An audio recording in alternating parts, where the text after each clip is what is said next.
Hey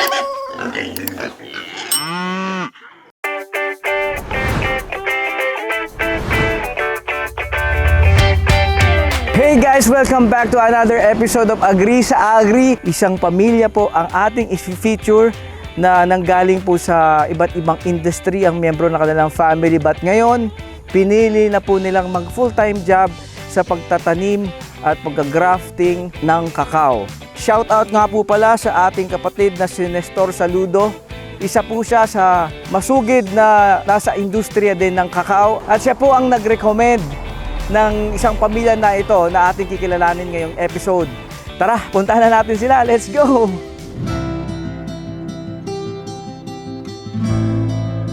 Ako po si Danny Barlicos, taga Luciana, Laguna. Dito sa Luciana, interestingly, maraming kakao na natagpuan ng aming mga magsasaka. Nung nagpunta nga kami dito sa Luciana, hindi pinapansin ang kakao. So, ang question mark sa akin is, meron nga bang business opportunity ang kakao? And so, here we are, nasa journey kami ngayon to prove na meron. Ang brand ng aming kakao ay tawag namin Ginintuan. Just to characterize its huge potential. May shortage kasi ng kakao ngayon sa buong mundo. At ang Pilipinas nasa pinaka-ideal na place para mag-cultivate ng kakao. At maraming lupa dito pa na idle. So kaya kami nandito sa Luciana, Laguna.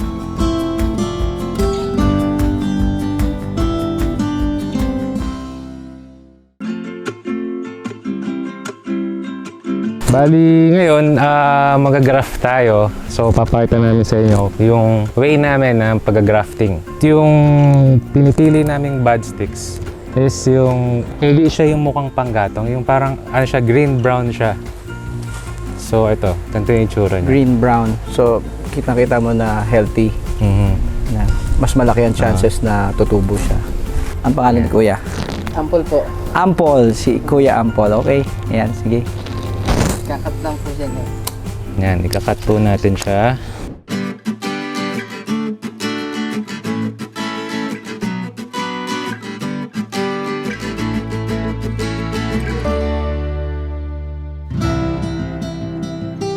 I think kakao can make a large difference sa kabuhayan ng tao.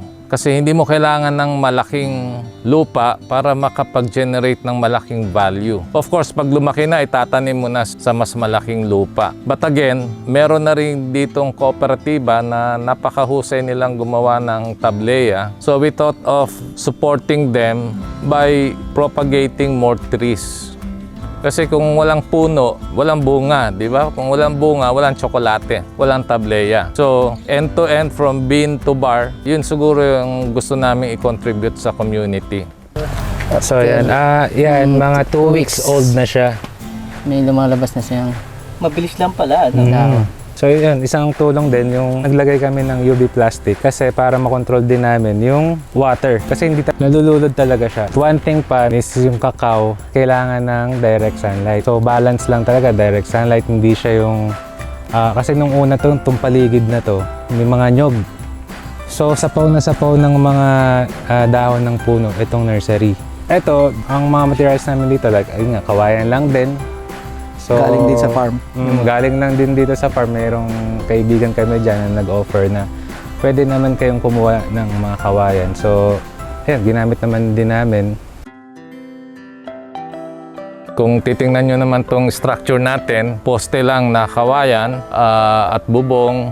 Nung una, nag-net lang kami, no? So medyo mahal lang yung net, but in totality, maliit lang ang kapital to build a nursery. Ang amazing doon is yung laman ng nursery, malaki ang value. So per square meter siya, malaki yung return niya. And kung titingnan nito itong isang seedling na to, kung walang mortality, no? Ibig sabihin, if all the climate factors are okay, lahat ng nutrients ng soil are okay, typically 3 to 4 months, pwede na siyang i-graft. So pwede mo na siyang duktungan nung Criollo bud stick, and then after another 3, 4 or 6 months, pwede mo na siyang ibenta. Maliit ang investment in terms of capital expenditures kasi magkano lang yung buto, no? I think binibili yung yung bunga dito ng 8 pesos per kilo. Ang isang bunga, may laman yan ng mga 30 o 40 na buto. So yung butong yun yung gagawin mong rootstock. Tapos pipitas ka lang ng sanga, iduduktong mo lang.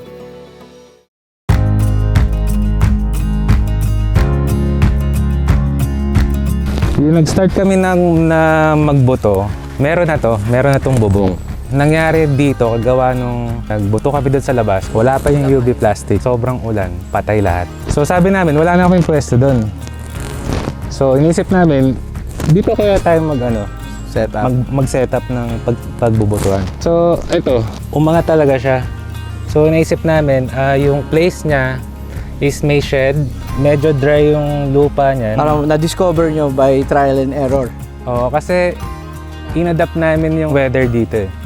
Kasi nalaking tulong din nung nag-struggle kami. Pag miyembro ka ng Plantación de Secuate, 180 pesos ang isang seedling. Pero kung hindi ka member, 200 pesos. If that is 10,000, it's 2 million, no?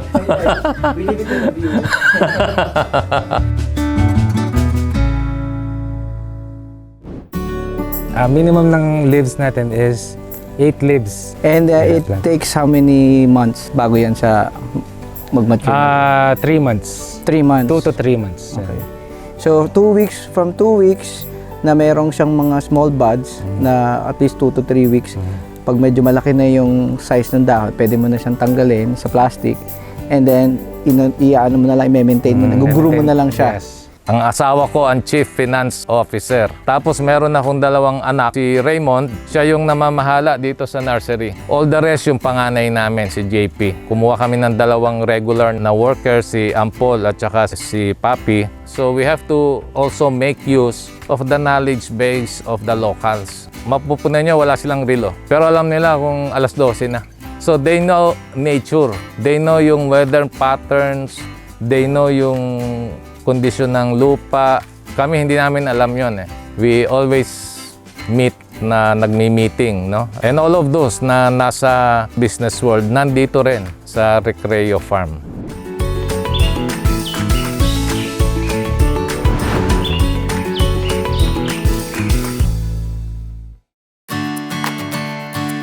Any last word sa process natin sa grafting? Ayun, yung ma-advise ko lang sa inyo is sa pagkakakaw, nursery, tutok talaga. Tututukan niya talaga maigi. Kailangan mong i-adapt din yung pangangailangan ng nursery nyo para mas malaman mo kung paano ka makakapag-plant ng maganda at makakabuhay. Alam nyo, mga kababayan, wala pong bansang umasenso nang hindi nag-promote ng agrikultura. Lahat po ng bansang nag-industrialize, nagsimula sa agriculture. Paano po naman kasi magkakaroon ng industrialization kung ang mga factory workers, kung ang mga engineers, mga professionals, walang pagkain? So, agriculture, hindi nyo pwedeng baliwalain. And I hope government maglaan naman ng budget and technical resource para mapalago at mabigyan ng suporta ang ating mga farmer. Okay mga kababayan, sa Recreo Farm, Danny Barlicos po, na-encourage ko kayo sa kasama ng aming pamilya. Agri sa Agri. Salamat po.